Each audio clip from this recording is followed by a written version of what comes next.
What is going on, my good people? This is your main man Ben here with another tech reviews, guys. So it's going to be a good day because we finally managed to put a lot of time and mileage in our road bicycle and mountain bike.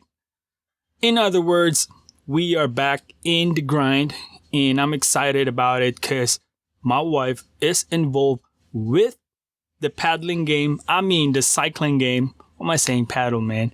Do I like paddling? But today we are going to review one tech that every cyclist wants to have in terms of accuracy and monitoring. So stick around.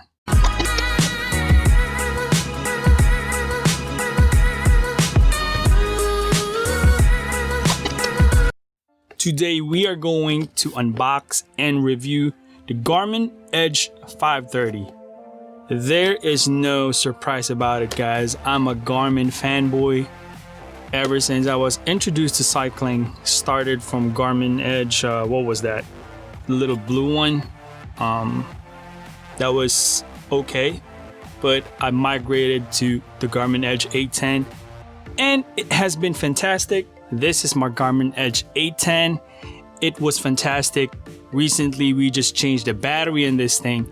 It's a beast. It's my companion.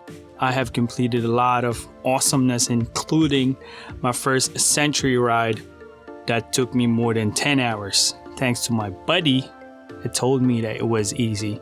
Clearly, it says, this must not be your first century ride. Shout out to you, Ben. Shout out to you, my friend.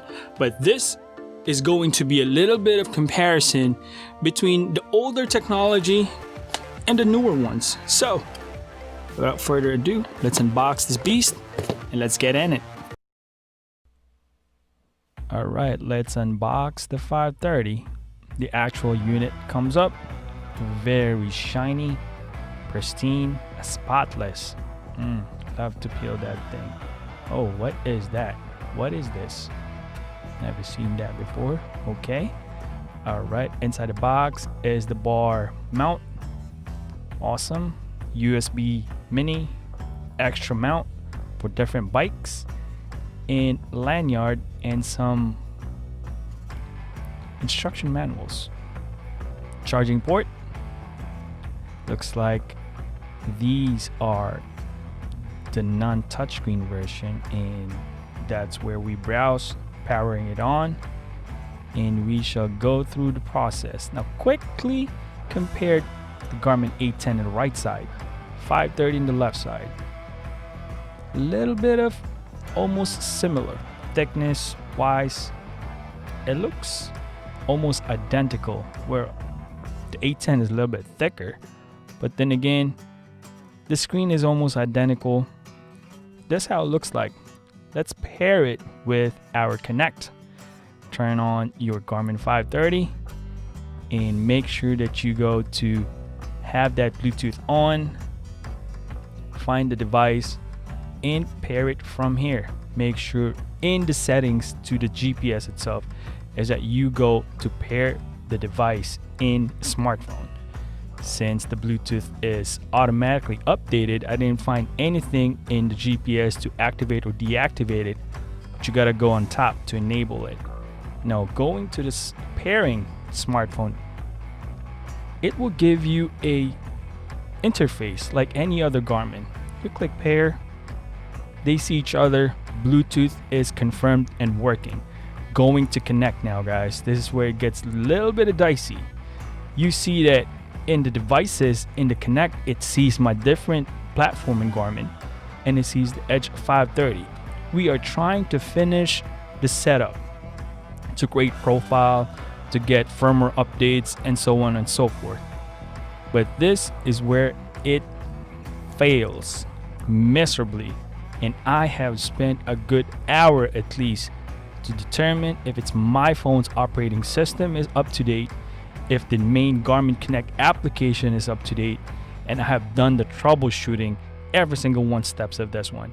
Nothing works. It is so frustrating. Here is a sample of my Garmin Edge 810. It's 7 years old. Powering it on takes a little time, but once you're in, I just activate the Bluetooth device, save power. I only turn that on if I upload my things. Pair it with my smartphone. I don't even have to go into that thing. It automatically pops up in the phone.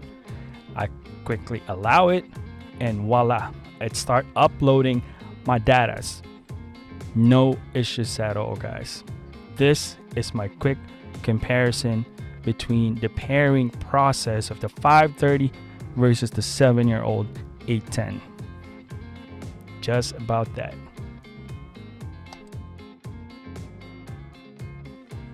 Now we're just gonna test this real quick in the field, guys. Both have similarly set up. I put it into a non-smart ping, so every 1 second it ping. It's almost identical side by side. Left side is the 530, right side is the 810. It's a little bit more accurate in the 810 since it's paired with the cadence sensor and the speed sensor in the rear side of my bike. But overall, I'm pretty pleased with the 530 communicating within that 1 second ping in the overall brightness in the nicest crisp LCD screen that it provides. So we are going to put a summary on the quick test that we did, guys. As far as the build quality of the Garmin 530, it's amazing. What I really noticed and popped out and got my attention is the LCD screen. It's very bright.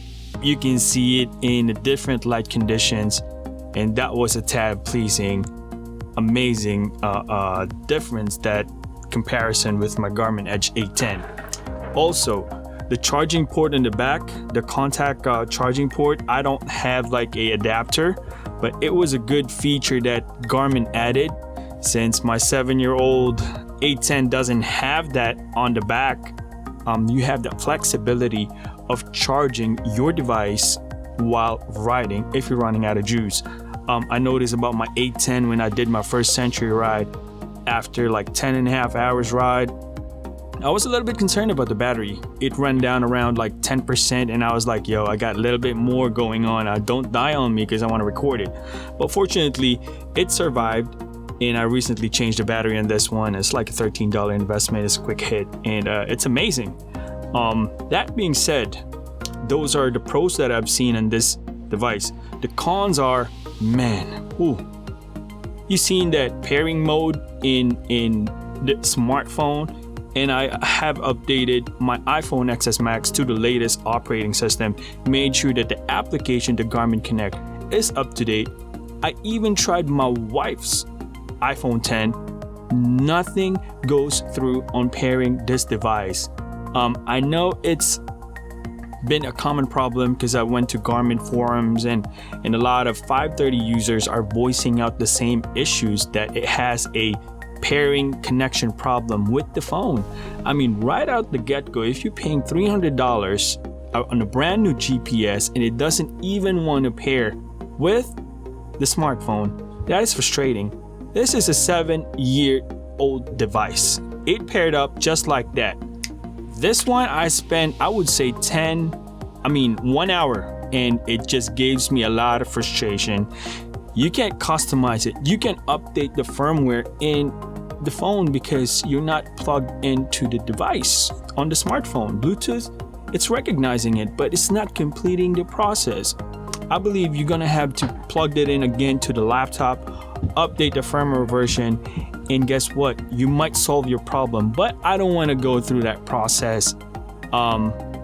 Also, the cons in this one is that it's not touchscreen. Just you're gonna be spoiled with the touchscreen, man. I mean, 7 years old, 1 year old, 2019 version versus what, 2013, and it's just a difference between the touchscreen and the buttons in here, man. I mean, come on, guys, we're 2020 right now, and you're still in that, side button and start, stop, and all that. Man, this is 7-year-old touchscreen. It's amazing. I mean, it's little bits, it's preference, but you can get used to this real quick.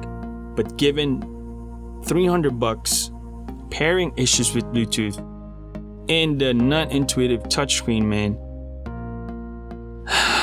there is a better option, I believe, in the market, guys, and we will review that soon. But overall experience about this is not that pleasant.